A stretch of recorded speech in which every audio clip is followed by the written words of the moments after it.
Chapter 7. It was when curiosity about Gatsby was at its highest that the lights in his house failed to go on one Saturday night. And as obscurely as it had begun, his career as Trimalchio was over. Only gradually did I become aware that the automobiles which turned expectantly into his drive stayed for just a minute and then drove sulkily away. Wondering if he were sick, I went out over to find out. An unfamiliar butler with a villainous face squinted at me suspiciously from the door.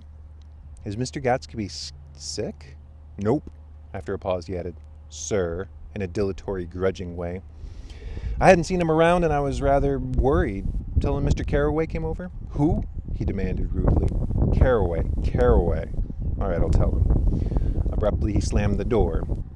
My Finn informed me that Gatsby had dismissed every servant in his house a week ago and replaced them with a half a dozen others who never went into West Egg Village to be bribed by the tradesmen, but ordered moderate supplies over the telephone. The grocery reported that the kitchen looked like a pigsty, and the general opinion in the village was that the new people weren't servants at all. Next day Gatsby called me on the phone. "Going away?" I inquired. "No, old sport. I hear you fired all your servants." "I wanted somebody who wouldn't gossip. Daisy comes over quite often in the afternoons." So the whole caravanserai had fallen in like a card house at the disapproval in her eyes. There are some folk Wolfsheim wanted to do some business for. They're all brothers and sisters. They used to run a small hotel. I see. He was calling up at Daisy's request. Would I come to lunch at her house after tomorrow morning? Miss Baker would be there. Half an hour later, Daisy herself telephoned and seemed relieved to find that I was coming. Something was up, and yet I couldn't believe that they would choose this occasion for a scene, especially for the rather harrowing scene that Gatsby had outlined in the garden. The next day was broiling, almost at last, certainly the warmest of the summer. As my train emerged from the tunnel into sunlight, only the hot whistles of the National Biscuit Company broke the simmering hush at noon. The straw seats of the car hovered on the edge of combustion. The woman next to me perspired delicately for a while into her white shirt's waist, and then as her newspaper dampened under her fingers, lapsed despairingly into deep heat with a desolate cry. Her pocketbook slapped on the floor. "Oh my," she gasped. I picked it up with a weary bend and handed it back to her, holding it at arm's length and the extreme tip of the corners to indicate that I had no designs upon it, but everyone nearby, including the woman, suspected me just the same. "Hot," said the conductor from familiar faces. "Some weather. Hot, hot, hot. Is it hot enough for you? Is it hot? Is it?" My commutation ticket came back to me with a dark stain from his hand. That anyone should care in this heat, whose flushed lips he kissed, whose head made damp the pajama pocket over his heart. Through the hall of the Buchanan's house blew a faint wind, carrying the sound of the telephone bell out to Gatsby and me as we waited by the door. "The master's body," roared the butler into the mouthpiece. "I'm sorry, madam, but we can't furnish it. It's far too hot to touch this noon."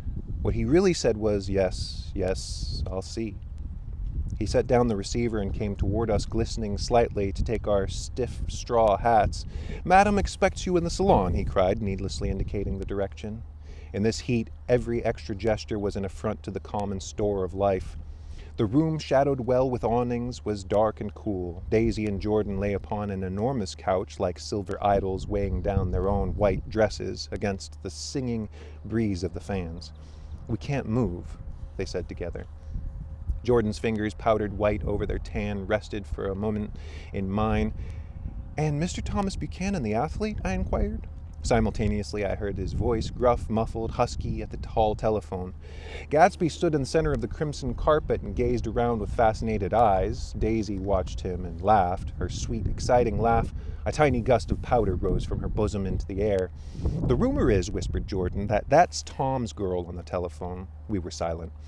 The voice in the hall rose high with annoyance. "Very well, then, I won't sell you the car at all. I'm under no obligations to you at all. And as for your botherings me about it at lunchtime, I won't stand it at all." "Holding down the receiver," said Daisy cynically. "No, he's not," I assured her. "It's a bona fide deal. I happen to know about it." Tom flung open the door, blocked its space for a moment with his thick body, and hurried into the room. "Mr. Gatsby," he put his broad, flat hand with well-concealed dislike. "I'm glad to see you, sir. Nick." Make us a cold drink, cried Daisy. As he left the room again, she got up and went over to Gadsby and pulled his face down, kissing him on the mouth. You know I love you, she murmured. You forget there's a lady present, said Jordan. Daisy looked around doubtfully. You kiss Nick, too. What a low, vulgar girl. I don't care, cried Daisy, and began to clog on the brick fireplace. Then she remembered the heat and sat down guiltily on the couch just as the freshly laundered nurse, leading a little girl, came into the room. Blessed, precious, she crooned, holding out her arms, come to my own mother that loves you. The child, relinquished by the nurse, rushed across the room and rooted shyly in her mother's dress. The blessed precious. Did mother get powder on your old yellowy hair? Stand up now and say, howdy-do. Gadsby and I turned and leaned down and took the small, reluctant hand. Afterward, he kept looking at the child with surprise. I don't think he had ever really believed in its existence before. I got dressed before luncheon, said the child, turning eagerly to Daisy. That's because your mother wanted to show you off. Her face bent in a single wrinkle of the small white neck. You dream, you. You absolute little dream. Yes, admitted the child calmly. Aunt Jordan's got on a white dress, too. How do you like your mother's friends? Daisy turned around so that she faced Gadsby. Do you think they're pretty? Where's Daddy? She doesn't look like her father, explained Daisy. She looks like me. She's got my hair and shape of the face.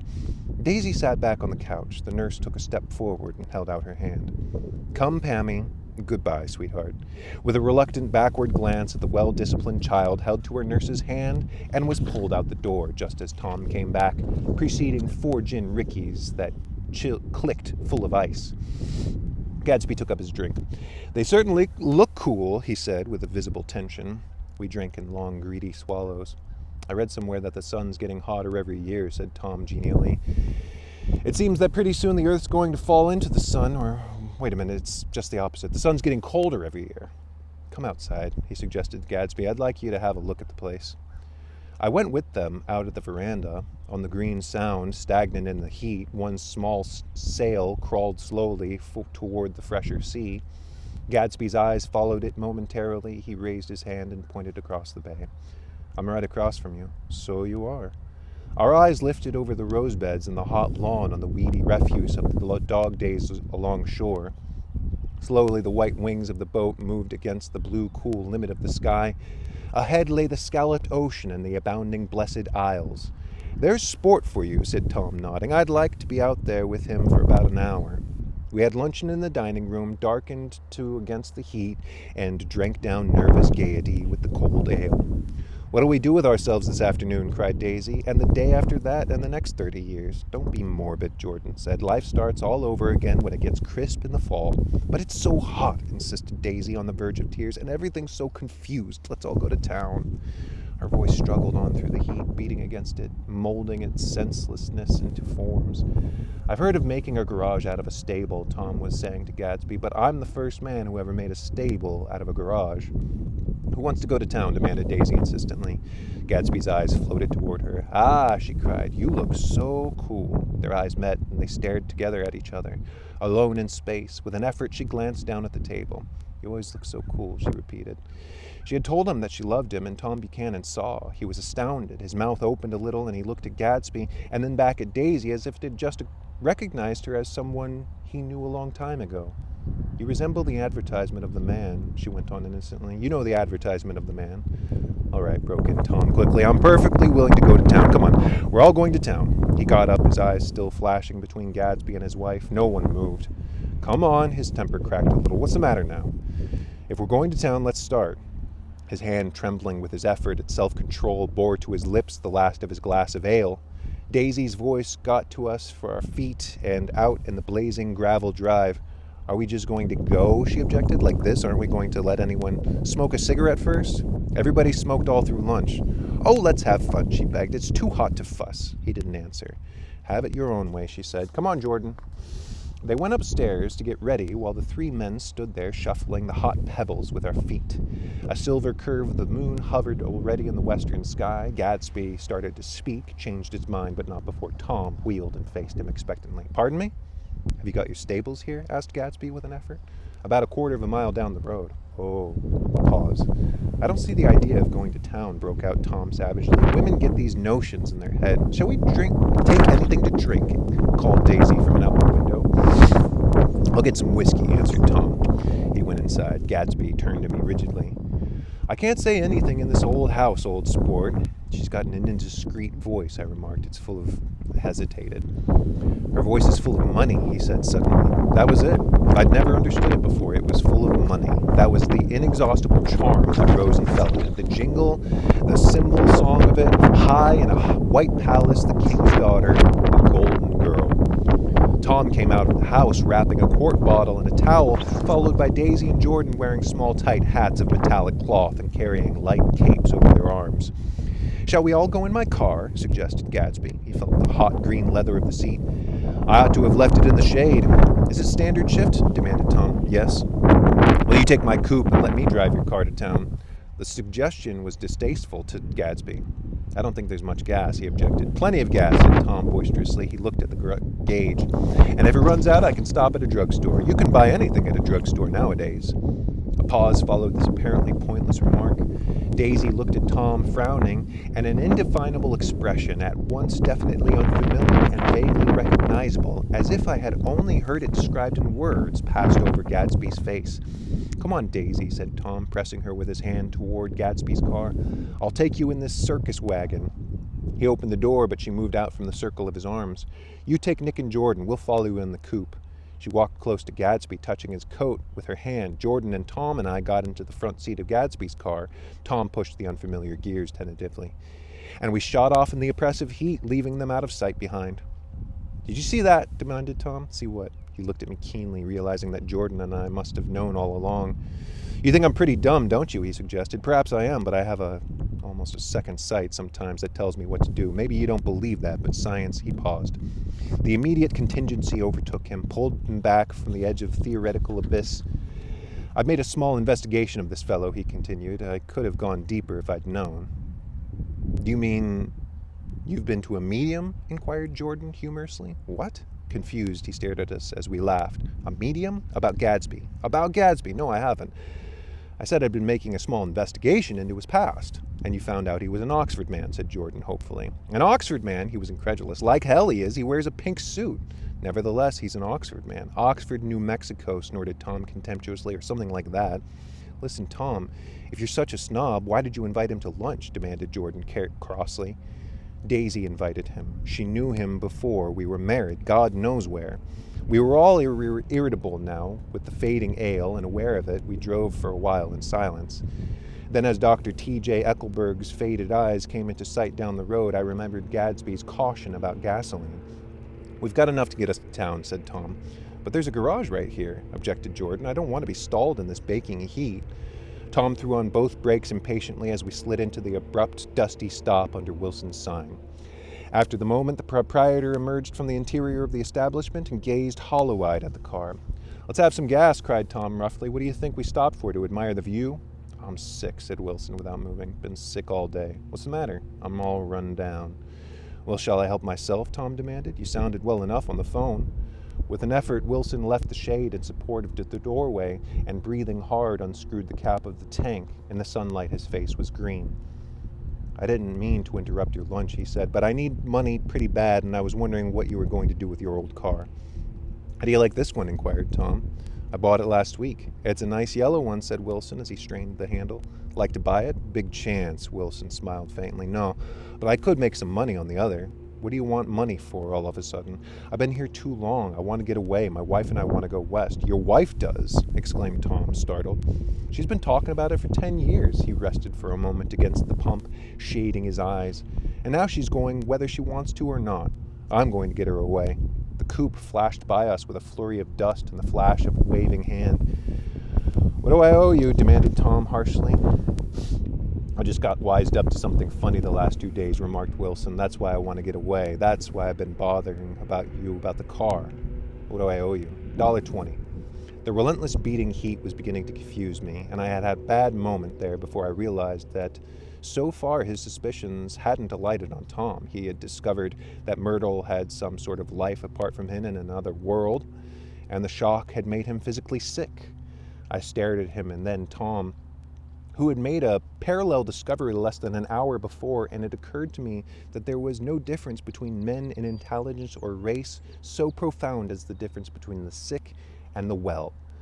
Wilson was so sick that he looked guilty, unforgivably guilty, as if he had just got some poor girl with child. "I'll let you have that car," said Tom. "I'll send it over tomorrow afternoon." The locality was always vaguely disquieting, even in the broad glare of afternoon, and now I turned my head as though I had been warned of something behind. Over the ash heaps, the giant eyes of Dr. T.J. Eckelberg kept their vigil, but I perceived after a moment that other eyes were regarding us with peculiar intensity from less than 20 feet away.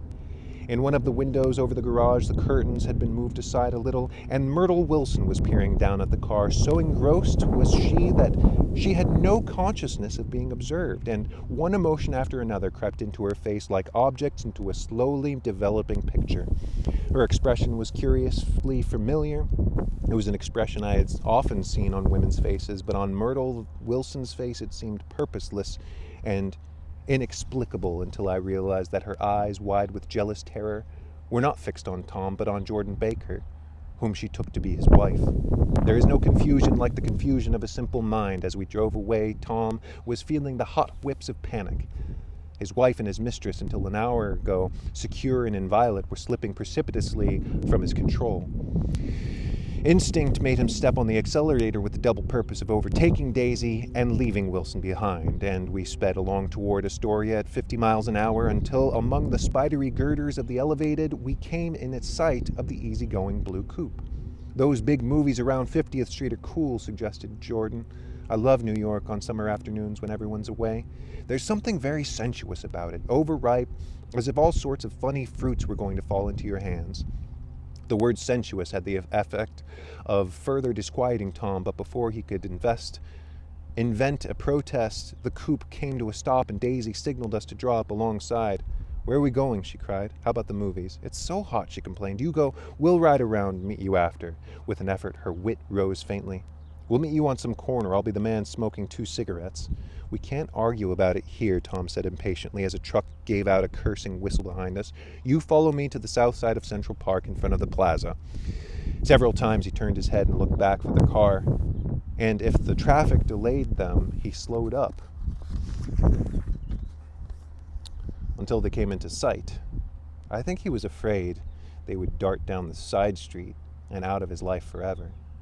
But they didn't, and we all took the less explicable step of engaging the parlor of a suite in the Plaza Hotel.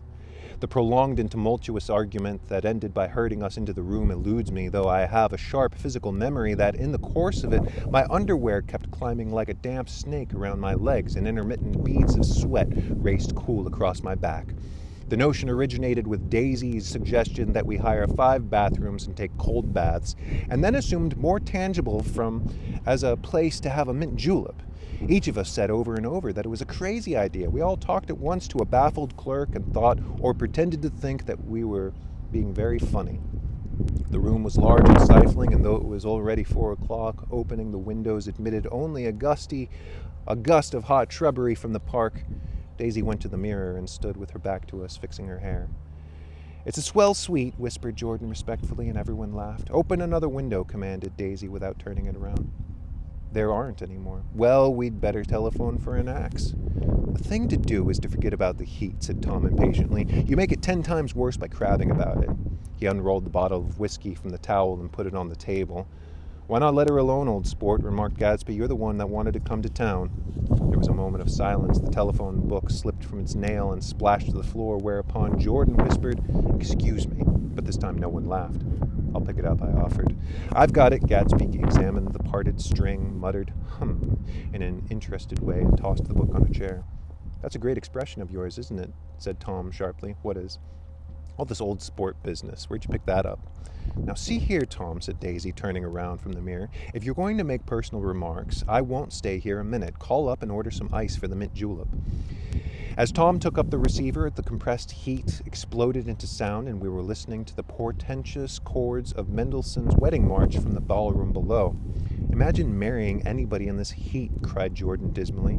"Still, I was married in the middle of June," Daisy remembered. "Louisville in June. Somebody fainted." "Who was it fainted, Tom?" "Biloxi," he he answered shortly. "A man named Biloxi blocks Biloxi, and he made boxes, that's a fact, and he was from Biloxi, Tennessee.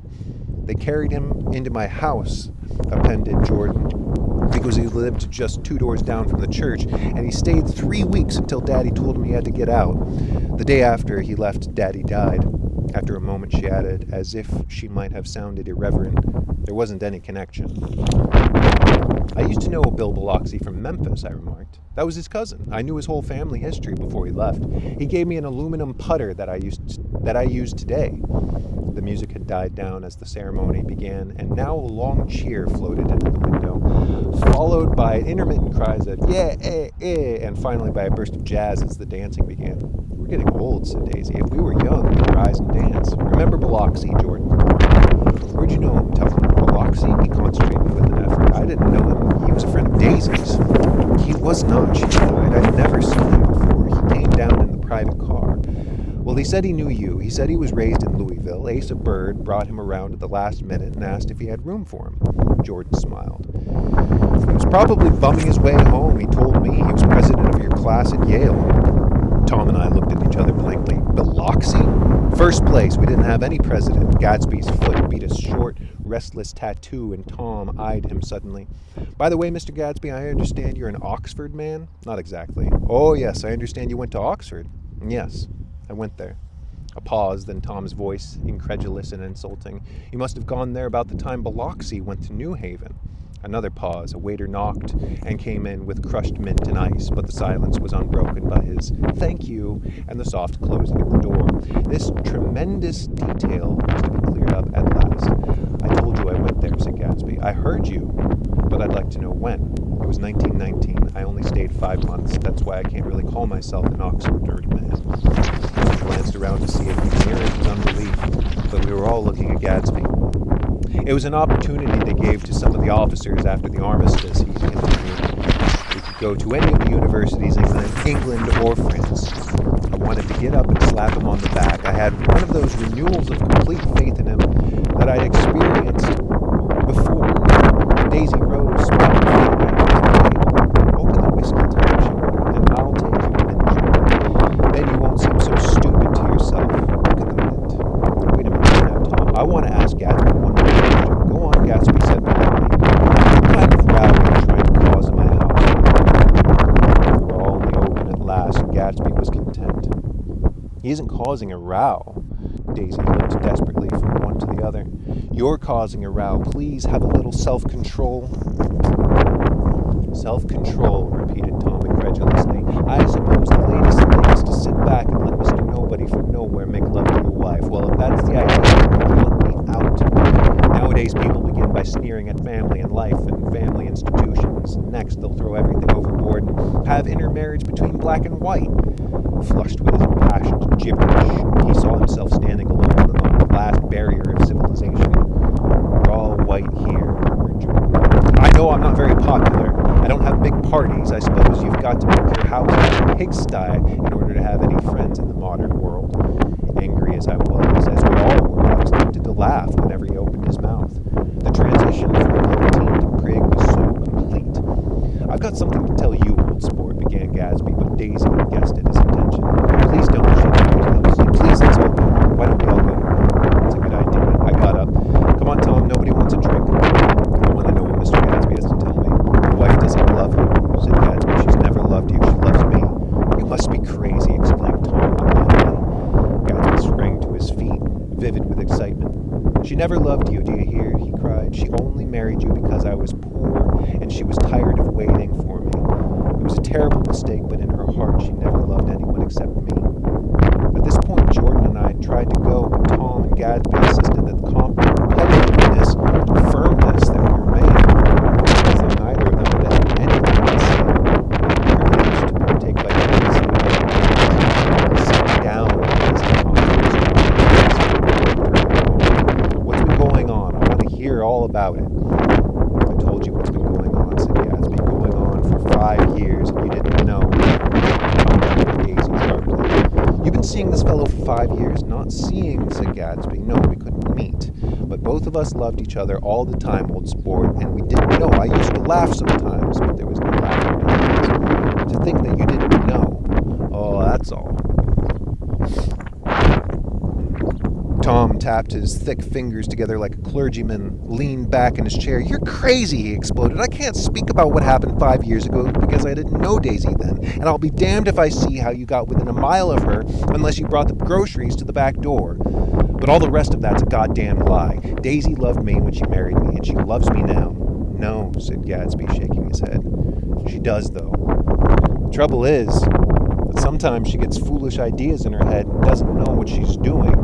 He nodded sagely. "And what's more, I love Daisy, too. Once in a while I go off on a spree and make a fool of myself, but I always come back, and in my heart, I love her all the time." "You're revolting," said Daisy. She turned to me, and her voice, dropping an octave lower, filled the room with thrilling scorn. "You know why we left Chicago? I'm surprised that they didn't treat you to the story bedroom spree." Gadsby walked over and stood beside her. "Daisy, that's all over now," he said earnestly. "It doesn't matter anymore. Just tell him the truth, that you never loved him, and it's all wiped out forever." She looked at him blindly. "Why, how could I love him, possibly? You never loved him." She hesitated. Her eyes fell on Jordan and me with a sort of appeal, as though she realized at last that she was doing, and as though she had never all along intended doing anything at all, but it was too late. It was too late. "I never loved him," she said with perceptible reluctance. "Not at Capuani," demanded Tom suddenly.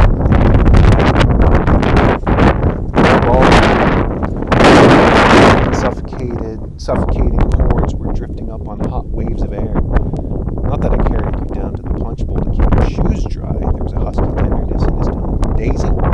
"Please don't." Her voice was cold, but the rancor was gone from it. She looked at Gadsby. "There, Jay," she said, but her hands, as she tried to light a cigarette, were trembling. Suddenly she threw the cigarette and the burning match on the carpet. "Oh, you want too much," she cried at Gadsby. "I love you now. I've had enough. I can't help what's past." She began to sob helplessly. "I did love him once, but I loved you too." Gadsby's eyes opened and closed. "You loved me too," he repeated. "Even that's a lie," said Tom savagely. "You didn't know you were alive. Why, there were things that Daisy and me that you'll never know, things that neither of us can ever forget." The words seemed to bite physically into Gadsby.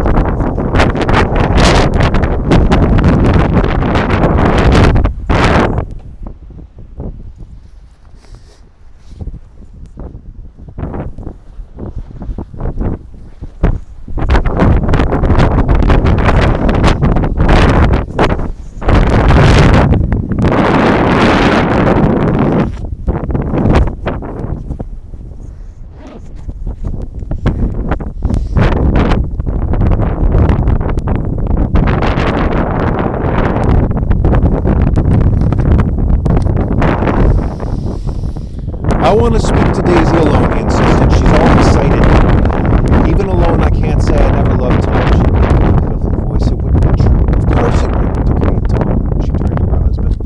"As if it mattered to you," she said. "It, of course, matters. I'm going to take better care of you from now on." "You don't understand," said Gadsby with a touch of panic. "You're not going to take care of her anymore." "I'm not?" Tom opened his eyes wide and laughed. He could afford to control himself now. "Why's that?"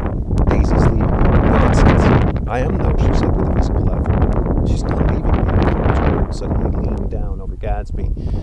"Certainly not for a common swindler who'd have to steal the ring he put on her finger." "I won't stand for this," cried Daisy. "Oh, please, let's get out." "Who are you, anyhow?" broke out Tom. "You're one of the bunch that hangs around that Meyer Wolfsheim. That much I happen to know. I've made a little investigation into your affairs, and I'll carry it further tomorrow."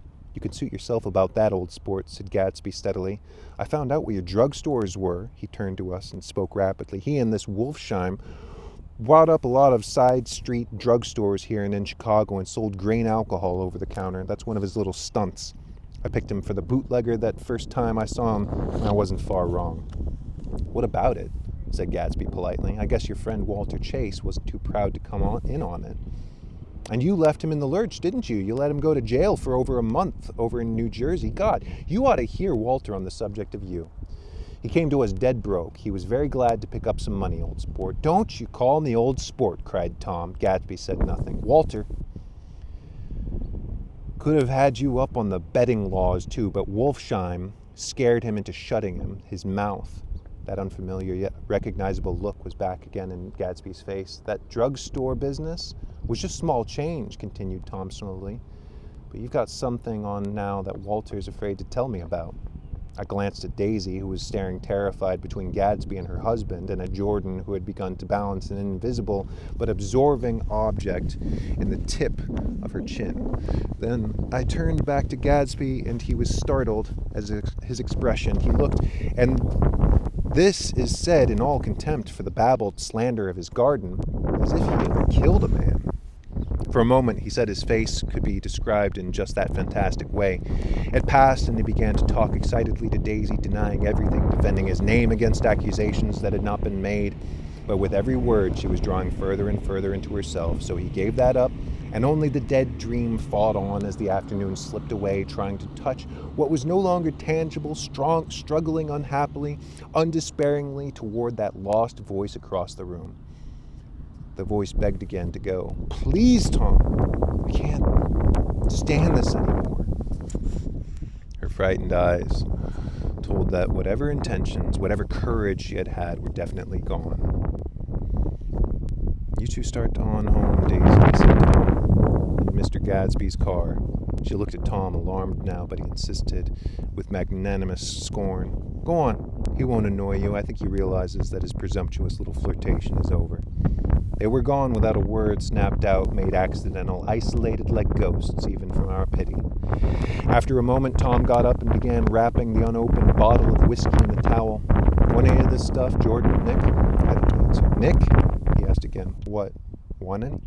"No, I just remembered that today's my birthday." I was 30. Before me stretched the portentous, menacing road of the new decade. It was 7 o'clock when we got into the coupe with him and started for Long Island. Tom talked incessantly, exulting and laughing, but his voice was as remote from Jordan and me as the foreign clamor in the sidewalk or the tumult of the elevated overhead. Human sympathy has its limits, and we were content to let all their tragic arguments fade into the city lights behind. 30, the promise of a decade of loneliness, a thinning list of single men to know, a thinning briefcase of enthusiasm, thinning hair. But there was Jordan beside me, who, unlike Daisy, was too wise ever to carry well-forgotten dreams from age to age. As we passed over the dark bridge, her wan face fell lazily against my coat's shoulder, and formidable stroke of 30 died away with the reassuring pressure of her hand. So we drove toward death through the cooling twilight. The young Greek, Michaelis, who ran the coffee joint beside the ash heaps, was the principal witness in the inquest.